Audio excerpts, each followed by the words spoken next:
It was a bright, sunny afternoon in Pinewood Hills. This was a small, quiet neighborhood where houses sat neatly in rows, and kids rode bikes down the street. Most people here kept to themselves, doing their own thing like mowing their lawns or walking their dogs.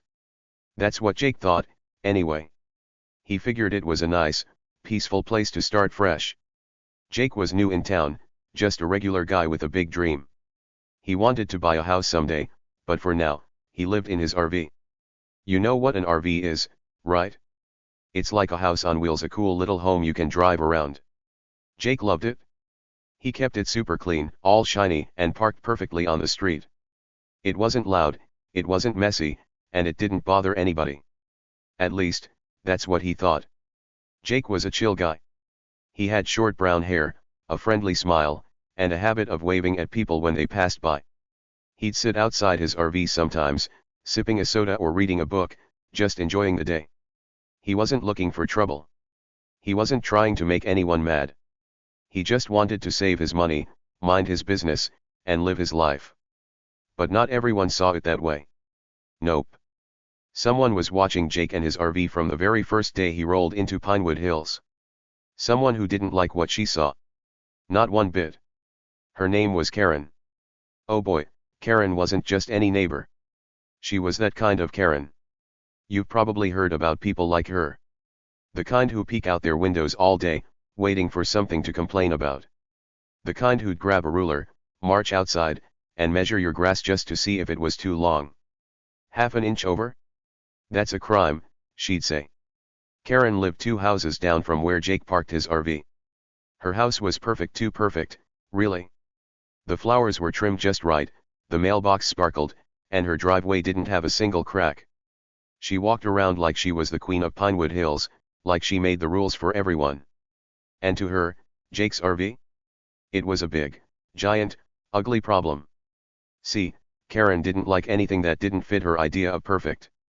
She wanted every house to look the same, every lawn to be green and short, and every car to be shiny and parked in a garage. An RV on the street? Oh no. That was not okay with her. She'd squint at it from her porch, her arms crossed, her nose all scrunched up like she smelled something bad. Who does he think he is, she'd mutter to herself. This isn't a campground. This is a nice neighborhood. Karen didn't even know Jake's name yet, but she already decided he didn't belong. She didn't care that he was quiet or that his RV was clean. To her, it stuck out like a sore thumb, and she was going to do something about it. But here's the fun part: Karen had no clue who Jake really was. Not a single hint. She thought he was just some random guy, maybe a troublemaker or someone too lazy to get a real house. She judged him fast, like she judged everything else. But Jake? He wasn't worried. He wasn't scared of Karen's glares or her grumpy little huffs. Why? Because he had a secret. A big one. A secret so cool that it was going to flip Karen's whole world upside down. She thought she was the boss of the street, but she didn't know the truth. And that truth was sneaking up on her, quiet as a mouse, ready to surprise her when she least expected it. Picture this: it's a warm day, the sun shining bright, birds chirping in the trees. Jake's RV sits there, all silver and neat, parked right where the street curves. Jake's inside, maybe making a sandwich or listening to some music. He's happy, just doing his thing. Across the street, Karen's peering out her window, her curtains pulled back just enough to spy. She's already got her phone in her hand, tapping her fingers on it, thinking about who she can call to get rid of that RV. She's got a plan brewing in her head, and she's sure it's going to work. She's sure she's going to win. But what she doesn't know is that Jake's got a plan to a way bigger one. And it's already starting, even if she can't see it yet. So, what do you think Karen's about to do? She's mad, she's nosy, and she's got that phone ready. Any guesses? Maybe she'll yell at Jake. Maybe she'll call somebody important. Or maybe she'll try something sneaky. Whatever it is, she's not going to sit still. That's not her style. She's the kind of person who acts first and thinks later. But while she's busy plotting, Jake's just chilling, waiting. He knows something's coming. He's ready for it. And when it hits, it's going to be wild. Think about it for a second. Have you ever met someone like Karen? Someone who thinks they're in charge of everything? Or maybe you've seen an RV park somewhere and wondered who lives in it. Jake's story is just getting started, and it's going to get crazy. Karen's got no idea what's waiting for her, but you're about to find out. The sun's still shining in Pinewood Hills, the street's still quiet, but something big is bubbling up. Something that's going to make Karen wish she'd left Jake alone. So, tell me, what do you think happens next? What's Karen going to try? And what's Jake's secret? Guess in your head, because this story's only beginning. Stick around, because it's going to be a fun ride. Karen didn't wait even a minute. The very second her sharp eyes landed on Jake's RV, her face twisted up like she'd just bitten into a sour lemon. Her lips curled into a big, angry frown. She stood on her perfect little porch, staring at that shiny silver RV parked down the street. This isn't a campground, she snapped to herself, her voice loud enough to scare a bird off her mailbox. She grabbed her phone from her pocket fast, like it was a superhero weapon she could use to fix everything. Karen wasn't the kind of person to sit around when something bugged her. Nope. She was ready to fight, and Jake's RV was her new enemy.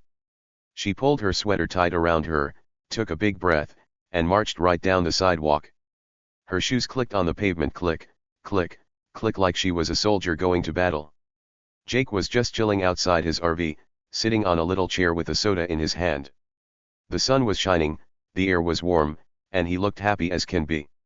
He was wearing a blue shirt and some old jeans, sipping his drink, not bothering anybody. But Karen didn't care about that. To her, he was trouble. Big trouble. She stopped right in front of him, her hands on her hips, and pointed at his RV like it was a giant monster ready to eat the whole neighborhood. "You can't park that thing here," she barked, her voice sharp and loud. She waved her finger at the RV, her eyes all squinty and mad. "This is a nice neighborhood, not some dirty trailer park. We have rules here, you know." Jake didn't jump or get mad. He just looked up at her with his friendly brown eyes and stayed super calm. He took another sip of his soda, then gave her a little smile. "It's legal, ma'am," he said, nice and slow. "I checked the rules. I'm allowed to park here." His voice was soft, like he didn't want a fight. He wasn't yelling or being mean. He was just telling her the truth, plain and simple. But Karen? Oh, she wasn't having any of it. That little smile of his made her even madder. Her face turned red, and she puffed out her chest like an angry bird fluffing its feathers. "Legal? Legal," she shouted, throwing her hands in the air. "I don't care what you checked. That ugly thing doesn't belong here." She stomped her foot on the ground, hard, like she was trying to smash a bug. Then she huffed big, loud breaths through her nose and puffed some more. She glared at Jake one last time, muttering under her breath about riffraff ruining her perfect street. Riffraff is a funny word she liked to use. It means people she thought were messy or no good. And to her, Jake was the king of riffraff. With one last angry huff, Karen spun around and stomped off, her shoes clicking all the way back to her house. Her ponytail bounced behind her, swinging like it was mad too. She didn't look back, not even once. She was too busy planning her next move. Jake watched her go, still sitting there with his soda. He shrugged his shoulders, like it was no big deal. He wasn't scared. He wasn't worried, not yet. See, Jake had a little secret up his sleeve. A super cool secret that Karen couldn't even imagine in her wildest dreams. And that secret? It was going to turn her whole world upside down, like a roller coaster flipping upside down at the top. But let's talk about Karen for a sec. She wasn't done, not even close. When she got back to her house, she slammed her front door so hard the windows shook a little. She tossed her phone on the couch and started pacing back and forth in her living room. Back and forth, like a tiger in a cage. She was thinking hard. Who does he think he is, she grumbled to herself. Coming here with that awful RV, acting like he owns the place. She stopped pacing and peeked out her window, pulling the curtain just a tiny bit. She could still see Jake's RV down the street, sitting there all quiet and shiny. It made her so mad she could scream. Jake, though. He was still cool as a cucumber. After Karen left, he finished his soda and tossed the can in a little trash bag he kept by his chair. He stretched his arms, yawned, and looked around the neighborhood. Kids were riding bikes a few houses down. A dog barked somewhere. Everything was normal except for Karen.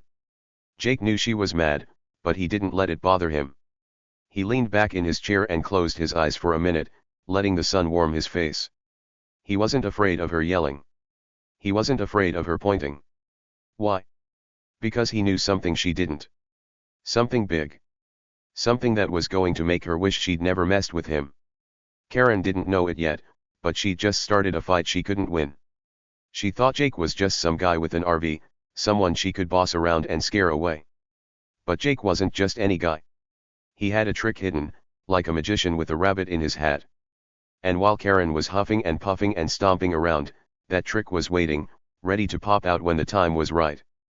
The tension was growing, like a rubber band stretching tighter and tighter. Karen was mad, Jake was calm, and something big was coming. Something that was going to shake up Pinewood Hills and Karen most of all. So, the battle lines were drawn. Karen versus Jake. The grumpy neighbor versus the new guy with the RV. She thought she had the power. She thought she could make him leave. But Jake? He was ready. He wasn't going anywhere. And that secret he had. It was going to change everything. What do you think it could be? Something cool? Something sneaky? Whatever it was, Karen was in for a big surprise and she didn't even see it coming. The next day, things got way more exciting in Pinewood Hills. Karen wasn't done with Jake, not even close. She woke up early, her grumpy face already set for battle. She pulled on her favorite sweater, the one with the little flowers on it, and grabbed a notebook. Yep, a notebook. She was turning into a spy now. She tiptoed to her window, peeked through the curtains, and stared at Jake's RV. It was still there, all shiny and silver, sitting quietly on the street. To Karen, it was like a big, annoying bug she needed to squash. She squinted her eyes and started scribbling stuff down in her notebook, little notes about everything she saw. How long has that RV been there?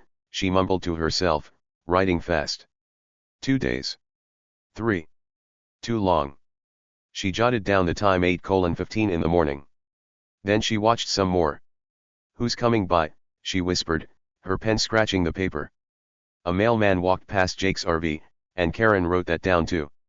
Mailman, 8:17, she scribbled. She even counted how many birds landed near it. Everything went in her notebook. Karen was snooping hard, like a detective in a movie, but grumpier. She wanted dirt on Jake. She wanted a reason to make him leave. But that wasn't all. Karen wasn't happy just spying from her house. Nope. She decided to take her mission to the neighbors. She put her notebook in her pocket, grabbed her phone just in case, and marched outside.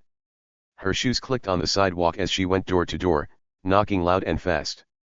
First stop, Mr. and Mrs. Carter's house, right next to hers. She banged on their door until Mrs. Carter opened it, looking sleepy in her robe.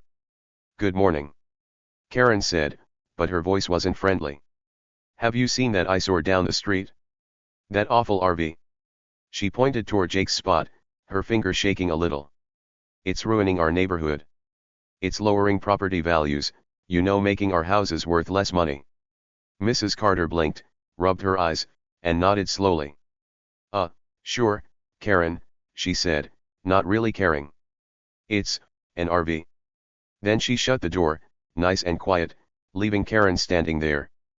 But Karen didn't stop. She went to the next house, old Mr. Jenkins, who liked to water his flowers. She knocked again, louder this time. Mr. Jenkins, she yelled. That RV is a disaster. Don't you agree? Mr. Jenkins peeked out, holding his watering can. Looks fine to me, he said with a shrug. Doesn't bother my roses. Then he closed his door too. Most folks just nodded or mumbled something to make Karen go away. They didn't want to fight with her. But Karen? She was on a mission. She kept knocking, kept whining, kept telling everyone how terrible Jake's RV was. It's ugly, she'd say. It's wrong. She wouldn't quit. Meanwhile, Jake was watching all this from his RV. He saw Karen running around, talking to people, waving her arms like a windmill.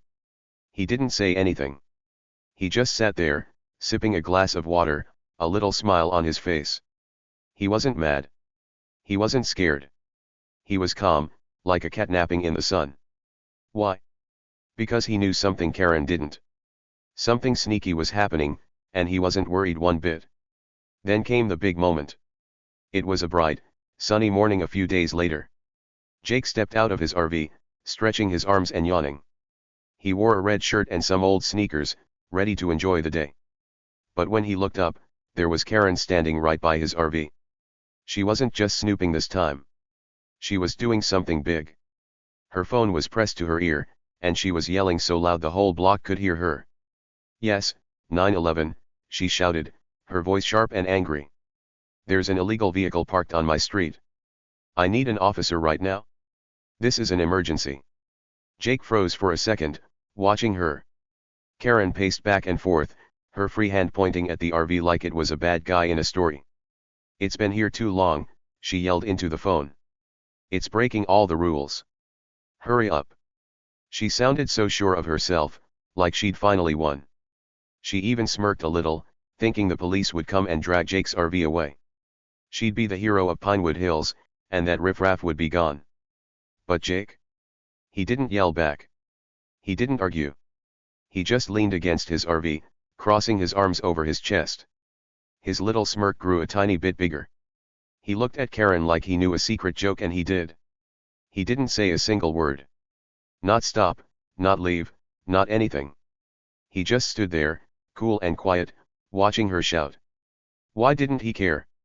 Because something big was already happening. Something way bigger than Karen's phone call. And it wasn't about his RV at all. See, Karen thought she was in charge. She thought her snooping and her 911 call were going to fix everything. She thought Jake was just some guy she could boss around. But little hints were starting to show. Jake wasn't nervous. He wasn't running away. He was too calm, too relaxed. Why would he smirk like that? What did he know? Karen was too busy yelling to notice, but something was up. Her mission was about to hit a wall, a big, surprising wall she couldn't climb over.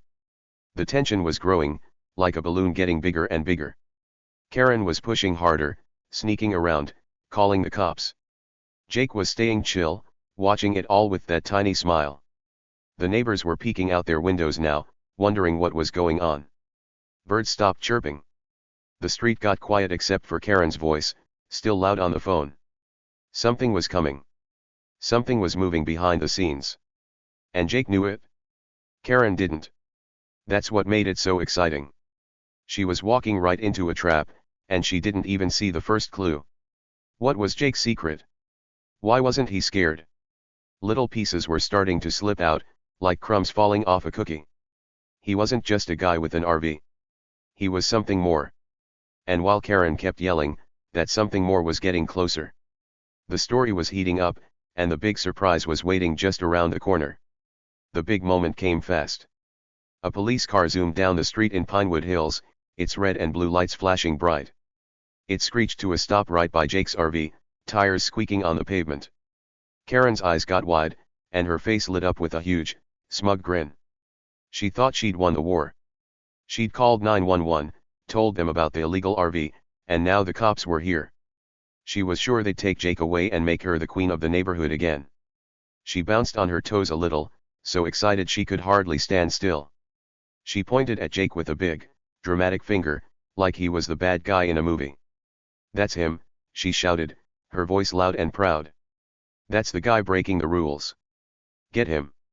Jake was still leaning against his RV, arms crossed, that tiny smirk on his face. He didn't move. He didn't say a word. He just watched, cool as ice. The cop climbed out of the car, a tall guy with a shiny badge and a serious look. He adjusted his hat, glanced at Jake for a quick second, then turned to Karen. She was still pointing, still grinning, waiting for the cop to grab Jake and drag him off. But then the cop spoke, and everything changed. "Ma'am," he said, his voice deep and calm, "we're not here for him." Karen's grin froze. Her finger stopped pointing and just hung there in the air. She blinked fast, like her eyes were playing tricks on her. "What?" she said, her voice squeaky now. "But I called you. That RV, it's illegal. It's ruining everything." She waved her arms toward Jake's RV, her face turning red again. She was so sure she was right. She thought the cop would nod and agree with her, maybe even thank her for being such a good neighbor. But the cop didn't nod. He didn't smile. He stepped closer to her, his boots thumping on the ground. "Ma'am," he said again, cutting her off. His voice was firmer this time, like he meant business. "We're here for you." Karen's jaw dropped. Literally. Her mouth fell open so wide you could see her teeth, and she stood there like a statue, too shocked to move. Her eyes got huge, and her hands flopped down to her sides. "Me," she squeaked, barely loud enough to hear. "What do you mean, me?" She looked at the cop, then at Jake, then back at the cop, her head spinning like a top. She couldn't believe it. This wasn't her plan. This wasn't supposed to happen. Jake's smirk grew a little bigger. He uncrossed his arms and stood up straight, watching the whole thing like it was a show. And here's why: Jake wasn't just some random guy with an RV. Nope. He was an undercover cop. That's right, a secret police officer who'd been hiding in plain sight. For weeks, he'd been parked there in Pinewood Hills, watching everything. But he wasn't watching the birds or the kids on bikes. He was watching Karen. And she had no idea.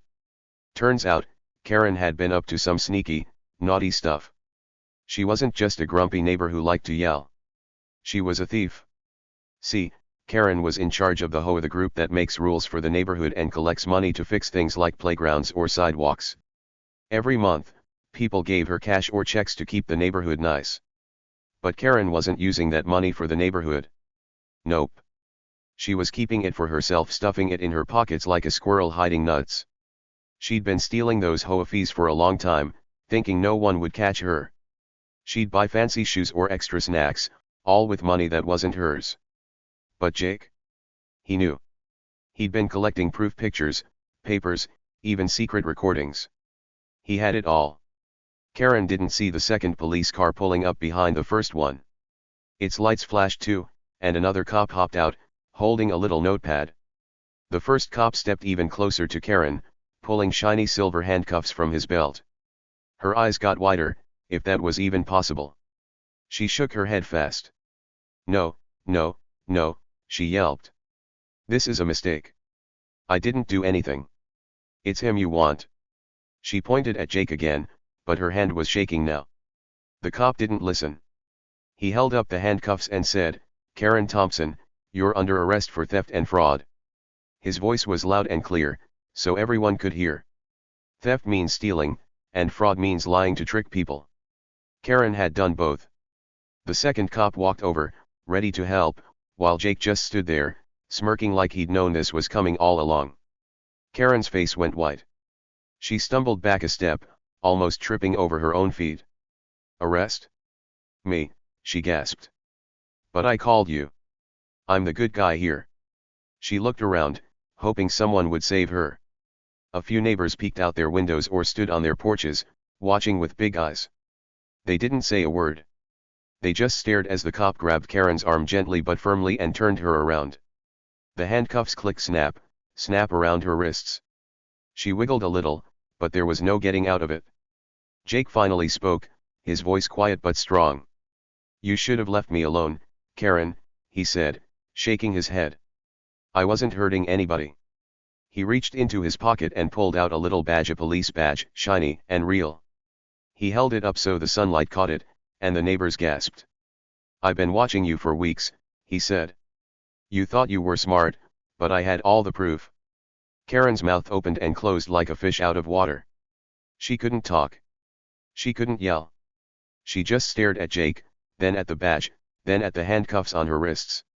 Her big plan had flipped upside down. She'd called the cops to get rid of Jake, but they'd come for her instead. The second squad car was there to take her away, not his RV. It was the biggest surprise ever, and she never saw it coming. The cop started walking Karen to the car, her shoes dragging on the ground. She looked back at Jake one last time, her eyes full of shock and anger. But Jake? He just waved a little, that smirk still on his face. He'd won. The secret was out, and Karen's sneaky days were over. Karen's big, smug grin was gone poof, like magic. The shiny handcuffs clicked around her wrists, snap snap, and she couldn't believe it. Her face turned red, then white, then red again, like a stoplight.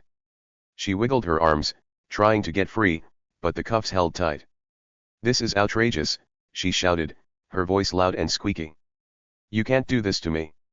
I'm not the bad guy." She stomped her foot on the ground, but the cops didn't care. They just held her arms and started walking her to the police car. Karen kept yelling, "This is a mistake. Let me go." But no one was listening to her anymore. The neighbors were watching from their porches and windows, peeking out like curious cats. They'd heard Karen's shouting, seen the flashing lights, and now they saw her in handcuffs. At first, they didn't know what to think.